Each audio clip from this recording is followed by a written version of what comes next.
untuk membacakan riwayat hidup yang amat pembelajar. Profesor Dr. Rerum Naturalium Zainal Effendi, Sarjana Agama, Magister Agama. Bismillahirrahmanirrahim. Assalamualaikum warahmatullahi wabarakatuh. Selamat pagi dan salam sejahtera untuk kita semua. Riwayat hidup Profesor Dr. Rernat Zainal Effendi, SAGMA. Profesor Dr. Rernat Zainal Effendi, SAGMA, selanjutnya saya sebut Prof. Zainal, lahir di Pasuruan, Jawa Timur pada tanggal 29 Juli 1974, merupakan anak ke-6 dari 6 bersaudara, putra dari pasangan almarhum Bapak Haji Sutikno dan almarhumah Ibu Hajjah Puji Aliyah.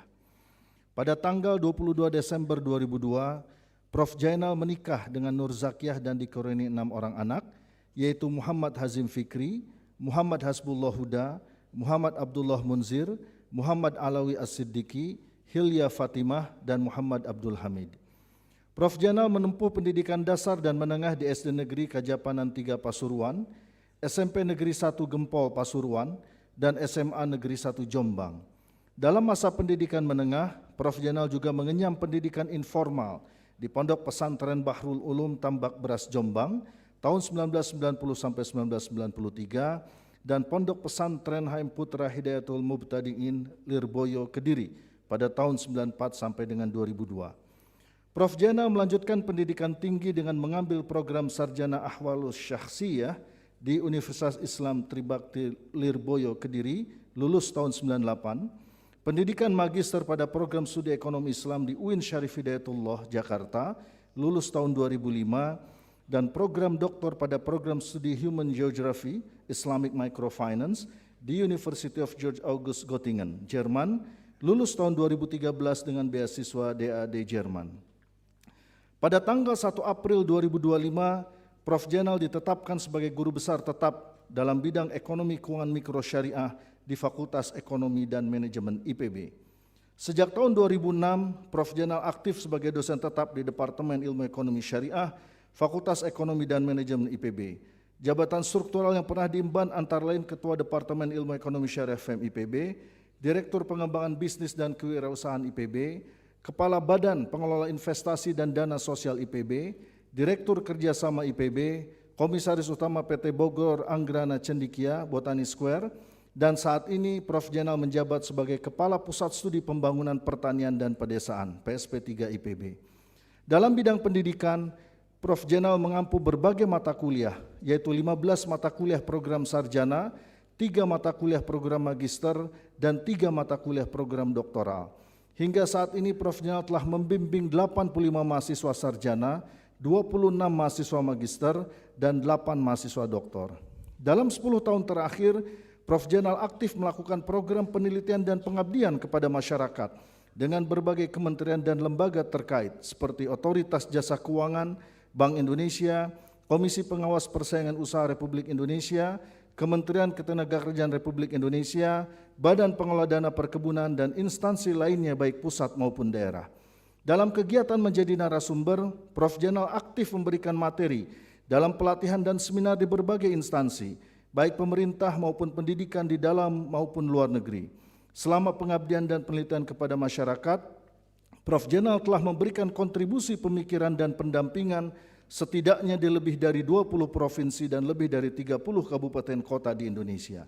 Di bidang organisasi dan profesi, Prof. Zainal aktif sebagai pengurus antara lain Ketua Lembaga Perekonomian PBNU, Sekretaris Badan Pengurus Masyarakat Ekonomi Syariah, Pengurus Pusat Ikatan Ahli Ekonomi Islam, Ketua Umum Ikatan Alumni Universitas Islam Tribakti Lirboyo Kediri, dan menjadi Dewan Pengawas Syariah di beberapa industri ekonomi dan keuangan syariah, antara lain Unit Usaha Syariah Bank CMB Niaga Finance, Asuransi Jiwa Manulife Indonesia Syariah, dan Unit Usaha Syariah Bank OCBC. Prof. Zainal juga aktif dalam pengelolaan jurnal ilmiah nasional sebagai reviewer di Jurnal Al-Muzaroah, Jurnal Ekonomi Keuangan dan Perbankan dan Akuntansi, Jurnal Risalah Kebijakan Pertanian dan Lingkungan, dan Jurnal At-Tamwil. Beberapa karya Prof. Zainal yang telah terbit diantaranya 1 buku monograf berjudul Kewirausahaan Syariah di Sektor Pertanian, 4 jurnal internasional terindeks Scopus, dan 40 jurnal nasional. Beliau juga aktif menulis opini dan artikel koran di media nasional mengenai ekonomi dan keuangan mikro syariah. Hingga saat ini, Prof. Jenal memiliki skor Sinta keseluruhan 651, H-Index Scopus 2 dan Google Scholar H-Index 16. Publikasi Prof. Jenal telah disitasi sebanyak 20 kali di Scopus dan 933 kali di Google Scholar.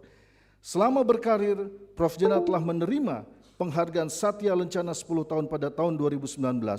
Kemudian beberapa sertifikat kompetensi yang dimiliki antara lain ahli syariah pasar modal, syariah supervisor, asesor kompetensi, dan qualified risk governance profesional. Demikian riwayat hidup Prof. Jenal. Terima kasih atas perhatiannya. Wassalamualaikum warahmatullahi wabarakatuh.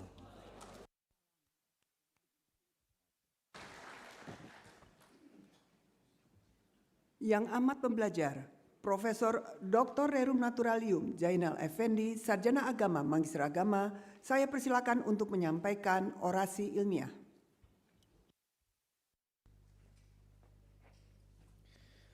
Bismillahirrahmanirrahim. Assalamualaikum warahmatullahi wabarakatuh. Yang saya hormati Rektor IPB, Ketua dan anggota Majelis Wali Amanat IPB, Ketua dan anggota Dewan Guru Besar IPB, Ketua dan anggota Senat Akademik IPB, para wakil rektor, sekretaris institut, kepala lembaga, dekan, wakil dekan, direktur, kepala pusat, ketua departemen, dan pejabat struktur lainnya di IPB.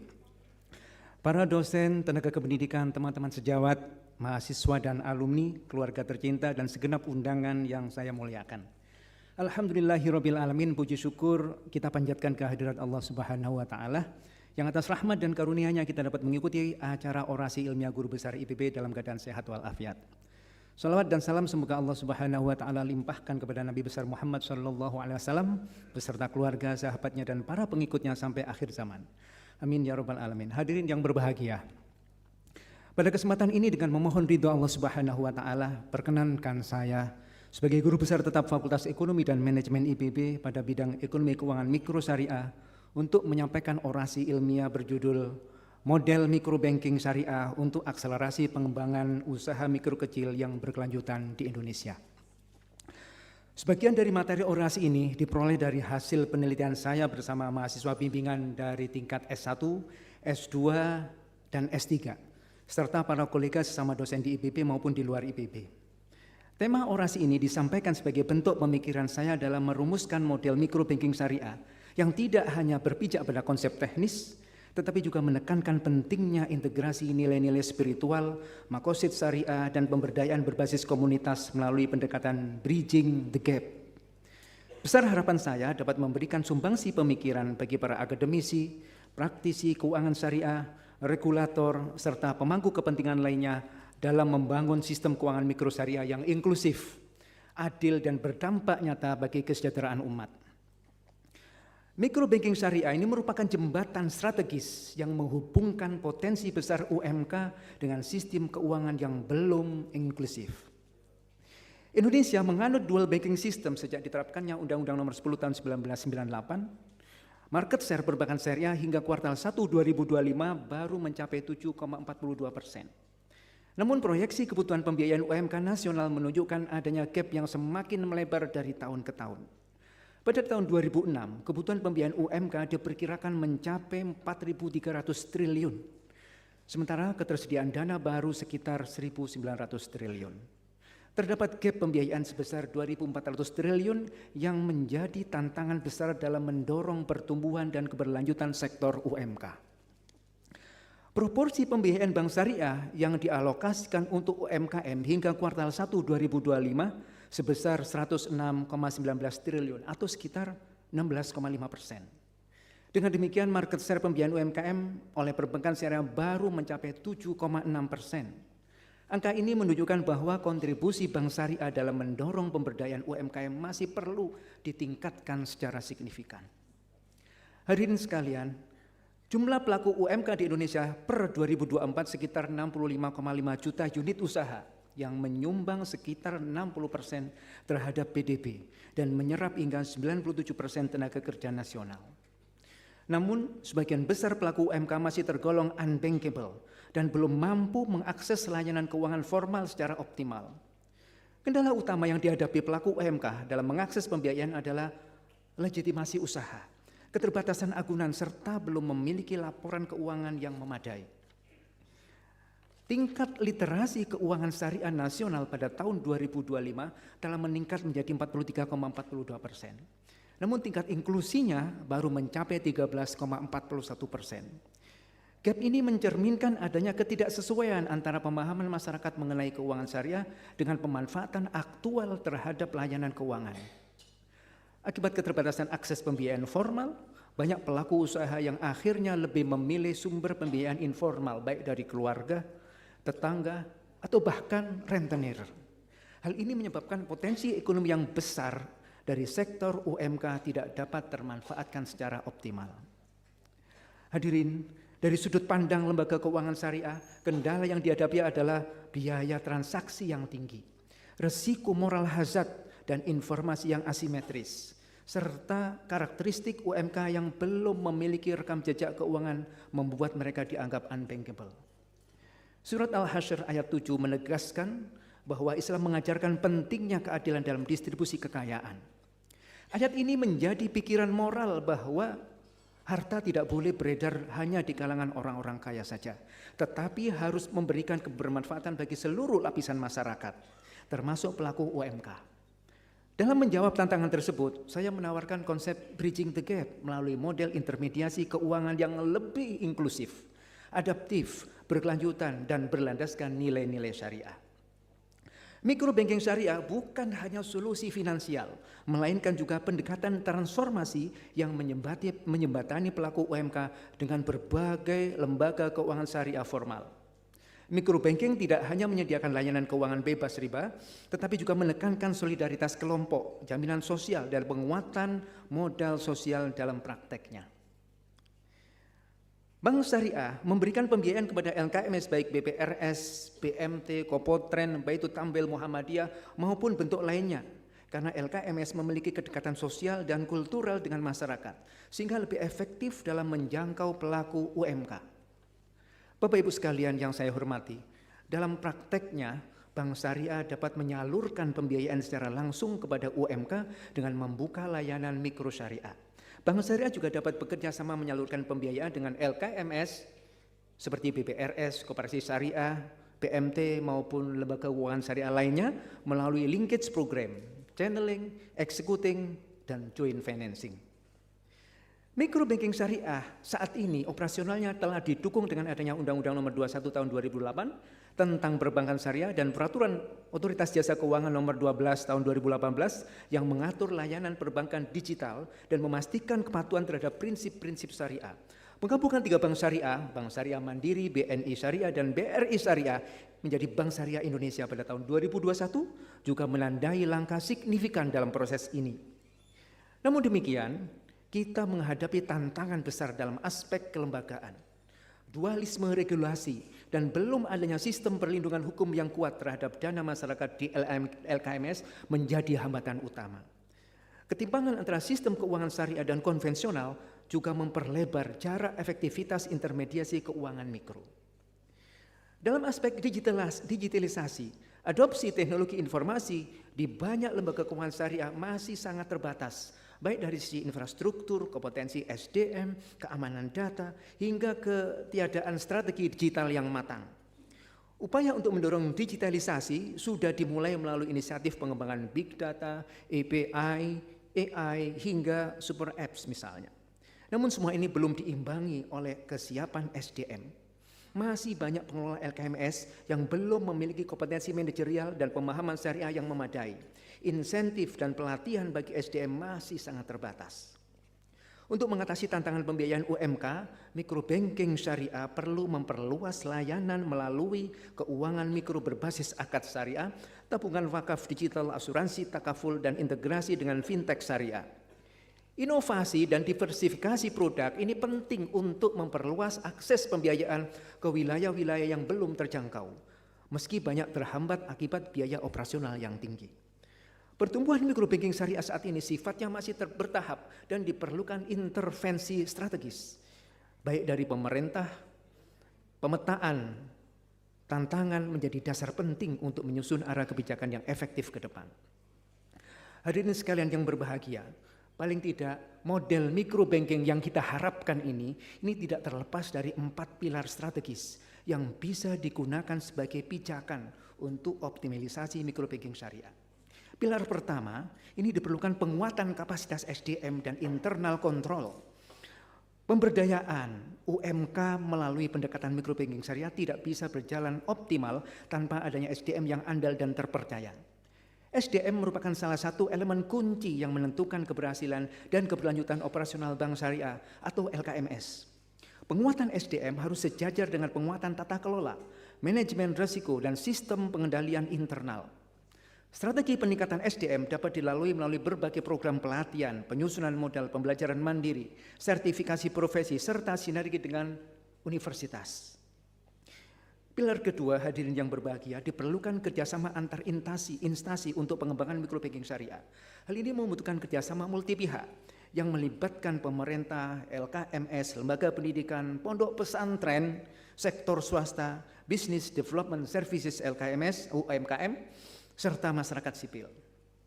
Dalam kerangka afirmasi, pemerintah dapat mengupayakan pemberian subsidi margin untuk pembiayaan syariah, inisiatif pajak bagi koperasi syariah dan BMT, serta bantuan teknis untuk penguatan kelembagaan microbanking. Penguatan lembaga penjamin simpanan sangat penting untuk menurunkan risiko dan meningkatkan kepercayaan.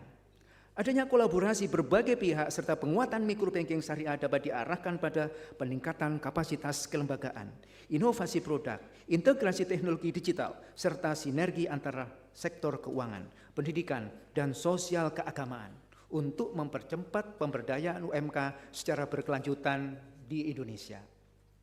Pilar ketiga, diperlukan penguatan model microbanking, kelembagaan, dan insentif. Microbanking syariah berperan sebagai instrumen keuangan inklusif dan adil, sebagai pemberdayaan ekonomi umat serta pendekatan berbasis nilai lokal. LKMS yang merupakan ujung tombak dari microbanking syariah berdasarkan tingkat regulasi terbagi dalam 3 hal: regulated, semi-regulated, dan unregulated.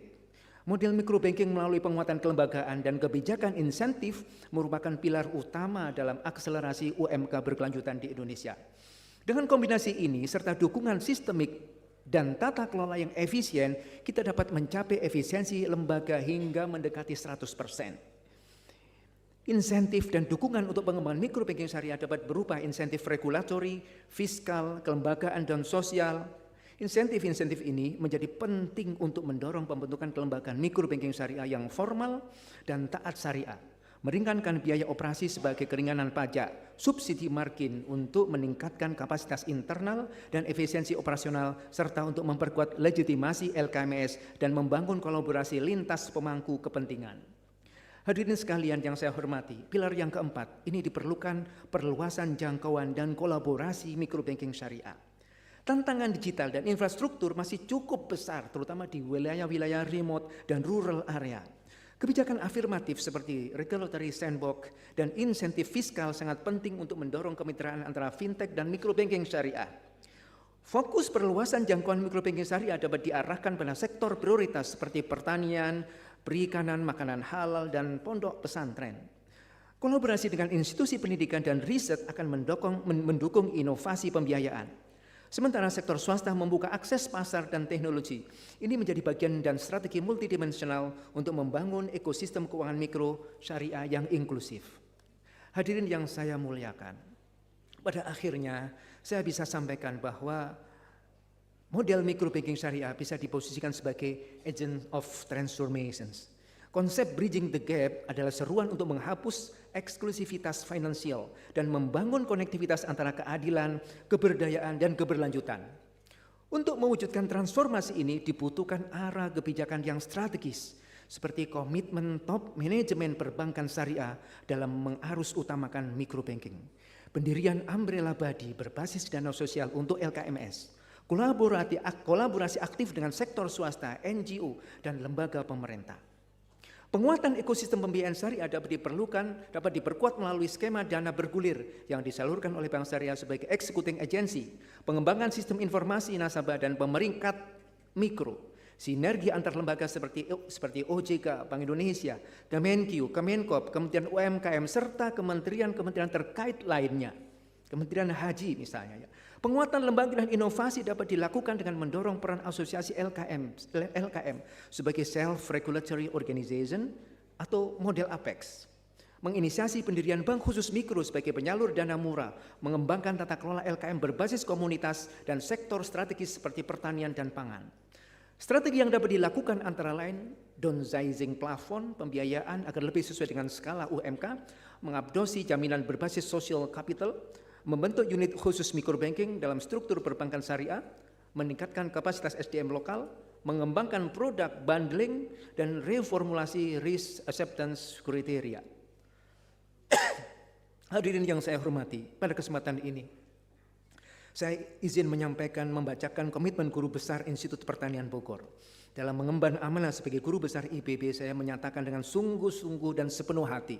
Pertama, mengetahui dan memahami kewajiban dan hak serta tugas pokok, kewenangan dan tanggung jawab guru besar di IPB menurut peraturan perundang-undangan yang berlaku, baik pada tingkat nasional maupun yang berlaku khusus di IPB, serta etika dan tata krama yang lazim berlaku dalam kehidupan masyarakat akademik. Kedua, sanggup dan berkomitmen untuk menjalankan kewajiban dan tugas pokok dengan penuh tanggung jawab, memiliki hak secara proporsional sesuai dengan batas-batas kewenangan yang dimiliki, serta menaati etika dan tata krama kehidupan masyarakat akademik secara utuh dengan penuh kerendahan hati. Yang ketiga, apabila saya sebagai guru besar IPB lalai dalam memegang teguh kesanggupan dan komitmen ini, maka saya bersedia diberi peringatan dan atau teguran oleh pimpinan Dewan Guru Besar IPB. Semoga Allah Subhanahu wa taala selalu memberikan petunjuk dan lindungan kepada saya. Amin ya rabbal alamin. Bapak Ibu yang saya hormati, pada kesempatan yang penuh berkah ini izinkan saya menyampaikan rasa hormat dan terima kasih yang tulus atas segala dukungan, bantuan dan doa dari berbagai pihak yang telah mengiringi perjalanan karir hingga saat ini. Ucapan terima kasih saya sampaikan kepada pemerintah Republik Indonesia melalui Kementerian Pendidikan Tinggi, Sains dan Teknologi atas kepercayaan yang diberikan kepada saya sebagai guru besar tetap dalam bidang ekonomi keuangan mikro syariah Fakultas Ekonomi dan Manajemen IPB terhitung sejak 1 April 2025. Penghargaan dan terima kasih yang setinggi-tingginya saya sampaikan kepada Rektor dan para Wakil Rektor IPB, Ketua, Sekretaris dan anggota Majelis Wali Amanat IPB, Ketua, Sekretaris dan anggota Senat Akademik IPB, Sekretaris Institut IPB, Ketua dan Sekretaris Dewan Guru Besar IPB. Terima kasih juga saya sampaikan kepada Direktur SDM IPB dan jajaran atas dukungan dalam proses pengusulan kenaikan jabatan guru besar.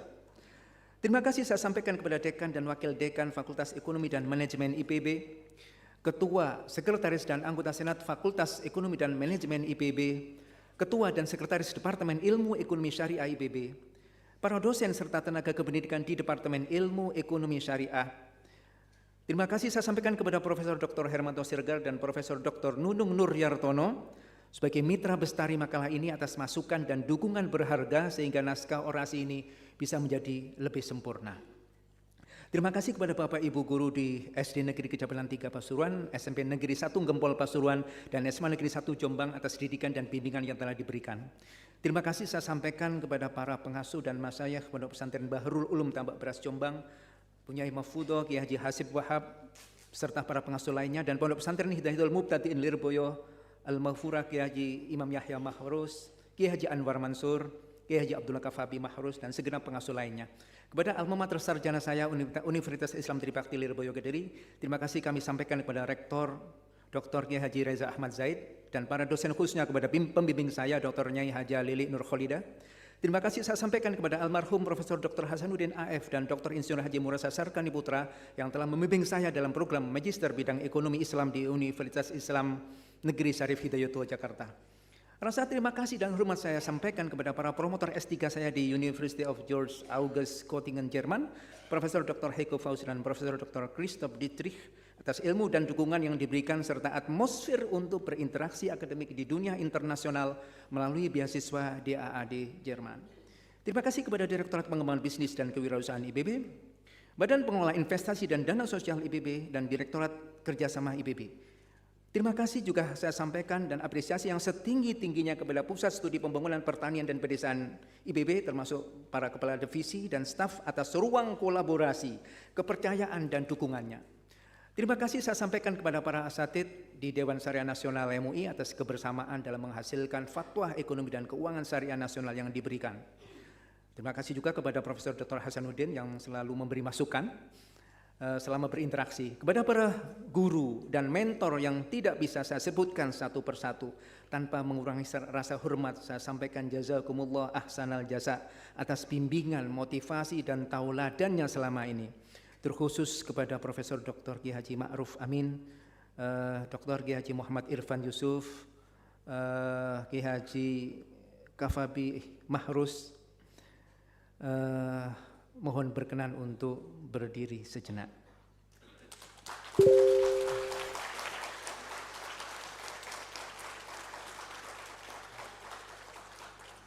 Terima kasih saya sampaikan kepada para kolega di dalam maupun di luar negeri atas dukungan dan kerjasamanya selama ini. Terima kasih kepada seluruh mahasiswa bimbingan saya dari S1, S2, dan S3, sehingga semoga Anda semua selalu sukses dimanapun berada dan menjadi insan yang berguna bagi bangsa dan negara. Serta terima kasih kepada seluruh mitra kerjasama yang telah membersamai saya dalam perjalanan keilmuan dan pengabdian selama ini. Dengan penuh rasa hormat dan cinta, saya ingin menyampaikan terima kasih yang tak terhingga kepada kedua orang tua saya tercinta, yang hebat dan luar biasa, almarhum Bapak Haji Sutikno dan almarhum Ibu Haja Puji Aliyah, atas kasih sayang, doa, keteladanan dan nilai-nilai kehidupan yang tertanam dalam setiap langkah perjalanan saya. Mohon maaf.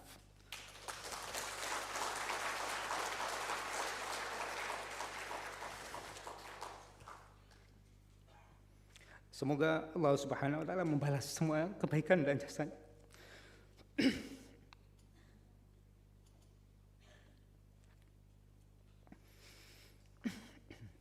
Rasa hormat dan ucapan terima kasih yang tak terhingga juga kepada Bapak Ibu mertua, almarhum Bapak Haji Malahim Ridwan dan almarhumah Ibu Muzayyinah. Terima kasih atas doa-doanya. Ucapan dan terima kasih yang tulus saya sampaikan kepada keluarga besar Pasuruan, Mas dan Pak tercinta, Pak Lili, Mas Budi dan Mas Prab, Mas Nanang dan Pak Imnun beserta keluarga. Terima kasih atas pengorbanan dan perannya yang luar biasa dalam penyampaian guru besar ini. Kepada para keluarga Indramayu yang telah banyak memotivasi, mendukung serta menciptakan kehangatan di keluarga besar Indramayu.